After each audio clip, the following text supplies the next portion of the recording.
3, 2, 1. New York, NY. LaunchPod starts now. Welcome to the New York LaunchPod, the award-winning podcast on new startups, businesses, and openings in the New York City area. I'm Hal Coopersmith, and in this episode, we are speaking to Alli Young, founder of the Forem. Alli wants to get women further in their careers and has developed an ecosystem to do so. Here she is, explaining why the Forem is different. The place where we really sit and why we're different from other companies that do this is that we are an accelerator. What we care about, our sole objective, is to accelerate women's careers. We want them to go further faster, and we're going to give them the tools and the resources and the support in order to get there. We have a wonderful podcast talking about how Alli decided to start the Forem and what it does. But before we start, I wanted to thank Samson Technologies, the official equipment provider of the New York LaunchPod. We use Samson microphones, booms, and headphones here at the New York LaunchPod, and they keep us sounding great, just like this. So thank you, Samson. Now, let's go to the interview. Stepping onto the LaunchPod, we have Alli Young, the founder of the Forem. Welcome, Alli. Thank you so much for having me, Hal. So it's the Forem. What is it exactly? It is the Forem, and we named the company after my daughter, Emerson. So the objective of the Forem is to get women further faster in their careers, and we think of ourselves as an accelerator for women. And a big part of that is making sure that all the women coming up after us are able to rise faster and reach higher levels of leadership, including my little Emerson one day. Getting women further faster. It's a wonderful mission. How are you going to accelerate women's careers? We accelerate women's careers by connecting women to coaches and experts, PhDs in economics and executives, and we really provide hands-on support and advice through workshops and one-to-one training. Women can come to us directly for workshops and one-to-one coaching through our site, but a lot of our business is also through corporate engagements, executive coaching, and workshops through organizations. How did you get into this? So I am new to this. I'm a new entrepreneur. I have a 20-year career in the technology space, 11 years at Google, and I got into it because I wanted to align my time with my passion. And I'm really passionate about helping women rise within their organizations and really reach the goals that they want and that they're capable of and reach their full potential. I see women all around me who are oftentimes stuck in middle management, or they're rising through an organization slower than the men around them. And I think that there are certainly institutional challenges that prohibit women from rising as fast as they can, but there's also skills that women can learn that could help them move along a little bit faster. And so what we do is we really focus on building out those skills. And so I am in this because I care about it. I care about women. I care about equality. And ultimately, I want to see a more equitable world. And I believe that we'll get there by having equality in the workplace and in government and, policy and whatnot. In your corporate career, what were some of the skills that you saw that women needed to improve upon? Something that I talk about very often is that the skills that get women into middle management are not the skills that are going to get them out. And so the skills that get women into middle management they're very detail-oriented, they're heads-down workers, and they are excellent at delivering. So they are extremely reliable, extraordinarily hands-on, detail-oriented, and collaborative. However, for women to really break out of middle management, they need to have other skills that they need to draw on that ensures that the people around them really see the great work and the value that they're providing to an organization. And so I really frame it as 5 core skills. So it's negotiating. So for women also, in terms of closing the wage gap, that's a big one. But it's not just about negotiating a salary. Women are negotiating contracts. They're negotiating their role. They're negotiating promotion. So having that skill is incredibly important for them. Building out your network. So 85% of all opportunities come from your network. And if you're so busy working and you're not fostering a strong, responsive network, then you're not going to be able to capitalize on opportunities that are out there. Building a personal brand and really being mindful of what your brand is. There's also financial fluency for a lot of women. Financial fluency, by the way, as it relates to business acumen, opportunities for executive roles are only going to go to people that are able to understand the economics of the business. And if women are not able to express that, even if they understand it, but if they don't have the nomenclature for it, then a lot of times it becomes a gating factor for them to getting to that next role. And then the fifth one is having really strong leadership and management roles or responsibilities or skills, I should say. From a leadership perspective, that is such a big category. And I think what's really interesting about leaders, the best leaders out there are ones who are really self-aware, they have very high EI, and they really do tend to have the type of skills that women, typically speaking, it's a lot of their strengths. But ultimately, really great leaders are lifetime learners. And so if you want to be a great leader, you can't just lead and sort of stop. You have to continuously hone that craft and really focus on it. And so that's a big skill that we work with women on. So all the skills that you mentioned, they're wonderful. How come women haven't been focusing on this, in your opinion? It's such a good question, Hal. Here's the thing. Women do have unique challenges when it comes to work, and it really becomes amplified when they are a parent. Often enough, women are the primary parent at home. And so they may need to leave the office in order to relieve the nanny. And by the way, that does not mean that they're not working when they get home or that they don't log on after, because they certainly do. But women become highly efficient working machines. And because of that, they don't always have the bandwidth and the time to foster some of these other skills. And they know that they're important. Telling a woman that having a personal brand or building out and fostering your network is not new, but there are ways in which to think about it that are new. So when I tell women that they need to focus on these 5 skills, I'm not saying that they should add on to them after their work. Really what I'm saying is it's a reprioritization. And when you think about it that way, it then opens up new opportunities. And so I advise women that they should really scale back some of their deliverables by 20% and then reallocate that time and that effort into some of these skills. And I don't think that you should build all of them out at once either. And if you really think ahead and plan ahead, so a really great example for building your network and fostering your network, one of the things that I like to do is twice a month, I like to have breakfast with a new person.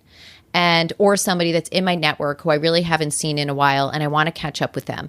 And it's a really great time to have one-on-one time with someone, to give advice, to get advice, and to let somebody know that you're thinking about them and you want to be a part of their circle.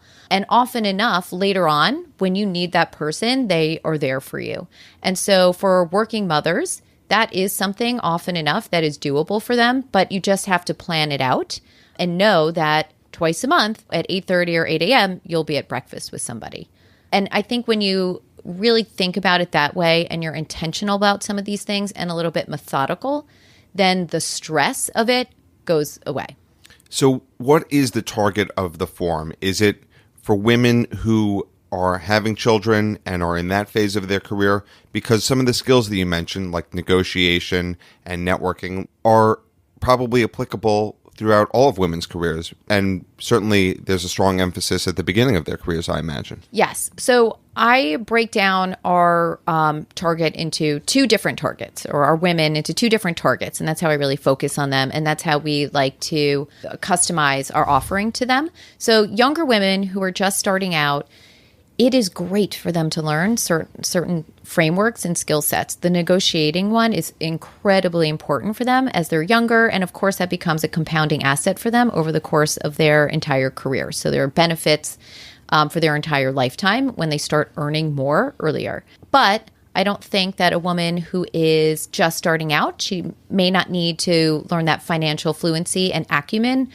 at the onset of her career. It becomes more important for her as she progresses. So the other target that we have are women in middle management. And really what we see is that that's really where women get stuck. If you look at any company, there are, few women in leadership positions, and there's a lot of women that are stuck in middle management. And so that is where we come in and we start teaching these skills to women in middle management to get them out and to get them to have more opportunity and leadership roles. So let's talk about the Forem a little bit more. You have these 2 targets. What do you do with your clients? So we do one-to-one coaching with clients, and we do it at times that are really important for women. A great example of a place where we focus is onboarding. So women who are taking on a new leadership role at a new company, the first 3 months is incredibly important for her. And if you want to know if she's going to be in that role 12 months from now, you need to know how she's doing within the first month. And so if she wants to accelerate her career moving forward, again, she needs to nail that first 3 months. So that's a place where we really focus. So the other thing that we do is work with corporations. And so there's multiple ways in which we work with corporations. Corporations are interesting because with them, we are not only working with women. So when we talk about changing the institutions in which women work, we need to work with men as well. If we only worked with women, then we're putting too much of the onus on them to build out these skills, but there may not be new opportunities for them because of a challenge work environment that they may, be in. And so we are working with executive teams in order to assess their organization. So understand, is there equal upward mobility for men and women within their organization? Oftentimes what you see is that there are areas or levels where women start getting stuck. And so identifying where are women getting stuck and then understanding why. And once we understand that, then we could start skill building with men and women and then their management team as well to start unlocking opportunities. And one of the things that we do is unconscious bias training. And that's a place where we really go deep and there's a lot of demand as well. What we certainly believe is that unconscious bias training is incredibly important for organizations, but you can't just have one training and it's solved. It's a complex issue. And it's unconscious, right? We don't know, we don't understand, and we're not aware of the biases that we all carry around with us. And so it's something that really needs to be worked on over time in an ongoing fashion. So we do typically our unconscious bias training. It's a 2 or 3 hour training. And then we work with staff every single month, a group of cohorts. So let's say a group of managers or department heads. And we work with them every month and really get hands-on to understand what are their biases, and then how can they start solving them and within their own organization. So then we create work streams with them to focus on how can they improve hiring or how can they improve the promotion path of people on their team. And when you really start eliminating those biases, then all of a sudden it opens up new opportunities for women who also now have these new skill sets, like a vast and responsive network where they could tap into and start negotiating for new opportunities or promotions. It is certainly a wonderful benefit for a company, but some people may not be able to see that. How are you convincing these companies that they need to do this, that they have an unconscious bias? I'm glad you asked that, because right now, I don't think that people who aren't convinced, I don't think I'm going to be able to convince them. And so I'm not working on that right now. What we do is we work with companies who do care and they do want to make a difference. And that makes all the difference in the world. And ultimately, the people that really need to care are the executives. And if the executive doesn't care and if the CEO doesn't care, then it's really hard to make a material impact and difference within an organization. And that's where you get the companies where people feel within them that their executive team is just checking a box. And they maybe have an unconscious bias training that's delivered to them digitally that nobody pays attention to because it's on a video and they're, on their computer and they're on their phone doing something else and randomly answering questions. Those companies, I'm not going to work with them until they're ready because I need them to be ready for us to really make an impact and for it to be worth our time as well. How are the companies that do care finding you? They are finding us. So much of this is word of mouth. It has been this amazing process. And ultimately, the thing that we're really struggling with is keeping up with demand. Keeping up with demand. It is really hard to keep up with demand. We're growing as fast as we can. We're hiring as fast as we can. We have a large roster of coaches and experts right now, and we are just plugging them into various institutions. And what's interesting as well is there's multiple companies, of course, that want to really invest in women, but also the way in which they want to invest, it keeps evolving over time and growing. And so once you start this process, It's a really wonderful one because people within the company, more of them get involved, and then they ideate on different ways in which they could support different, members of their staff and team. And so it tends to spiral in a great way where it expands the relationship and it deepens that relationship as well. And so once you're in one of these companies working with them, are the women executives coming to you for additional coaching? How are you getting more participants in the forum? Yes. So a lot of times when we do workshops, people, raise their hand and say, we too would like to have coaching. What's interesting is that younger women aren't even aware that coaching is a thing. 64% of women that we've surveyed have never even heard of coaching. And those are women who are under 35. The executive women, depending on the size of their organization and really where they sit within the organization, they may have that available to them. And if not, they're really pushing for their companies to invest in their development. And we're seeing a huge change there where companies are investing in their women. I'm surprised that you said that women under 35 have not heard about coaching, because it seems to me that there are more and more resources out there reaching for this market. How are you differentiating yourself, and what else is out there? So first of all, it really does surprise me, that stat as well. I agree with you. So a big part of our job now that we know that is to increase awareness of coaching so that younger people in particular know that this is something that's available to them and that there's different forms of coaching, workshops or one-to-one. But the place where we really sit and why we're different from other companies that do this is that we are an accelerator. What we care about, our sole objective, is to accelerate women's careers. We want them to go further faster, and we're going to give them the tools and the resources and the support in order to get there. What do you want the forum to become? Well, I always joke that actually I would like to put us out of business one day because we're so successful that we've actually reached 50% equality, or maybe more than that. Who knows what that ratio can be one day. But ultimately, what we believe is that by bringing women into leadership and into government and driving policy and funding new organizations, that we're going to change the world, and we're going to change the world for the better. So what I want the forum to become, and our goal for the forum, is to be part of the engine and part of the solution that gets women there so that we can change the world. This is going to be a tough question. Part of your business is coaching, and you are an entrepreneur yourself. What have been some of the challenges that you've had to overcome in launching your own business? Oh, I love that question because I think about the challenges a lot. Being a new entrepreneur, it is hard. Being an entrepreneur is hard. But first of all, I'm pursuing my dream. And so even though this is hard, and even though I would like to have endless budgets, and even though I would like to be in 50 places at once, and even though I would like to have a team of thousands that are helping to change the world, I am living the dream of supporting other women and creating this multiplier effect where they can then help change the world. As a new entrepreneur, what's really challenging is coming from the corporate world, where I had resources and I had these budgets and there were processes for doing things, and there was an entire billing department that I never had to, work with because all of that was done on the back end.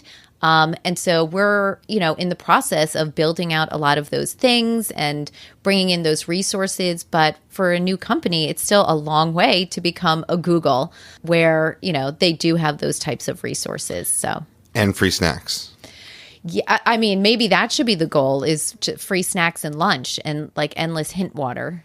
New goal. That'll mean that you're the Google. Yes. So we talk a lot about New York on this podcast and doing business in New York. And I can't imagine that there's a better place for your business than starting in New York. There's no city in the U.S. with more women and probably more diversity of women. And can you talk a little bit more about what starting up in New York has meant to you and your business? Well, first of all, I love starting a business in New York. I am a born and bred New Yorker, so New Yorker through and through, and I have a deep love for this city. What is really amazing about New York for us is that there are so many great industries here. And there's industries there, even though there is diversity, there's still not enough women at the top. And if we want to change the world, we need more women in leadership, and we need more women in CEO level positions and C-level positions, as well as on boards. And so we work with clients across multiple industries, and the industries that we're able to focus on because we're in New York and because we have this really robust ecosystem is finance and tech. And there are entrepreneurs here, a huge group and rise of new women entrepreneurs.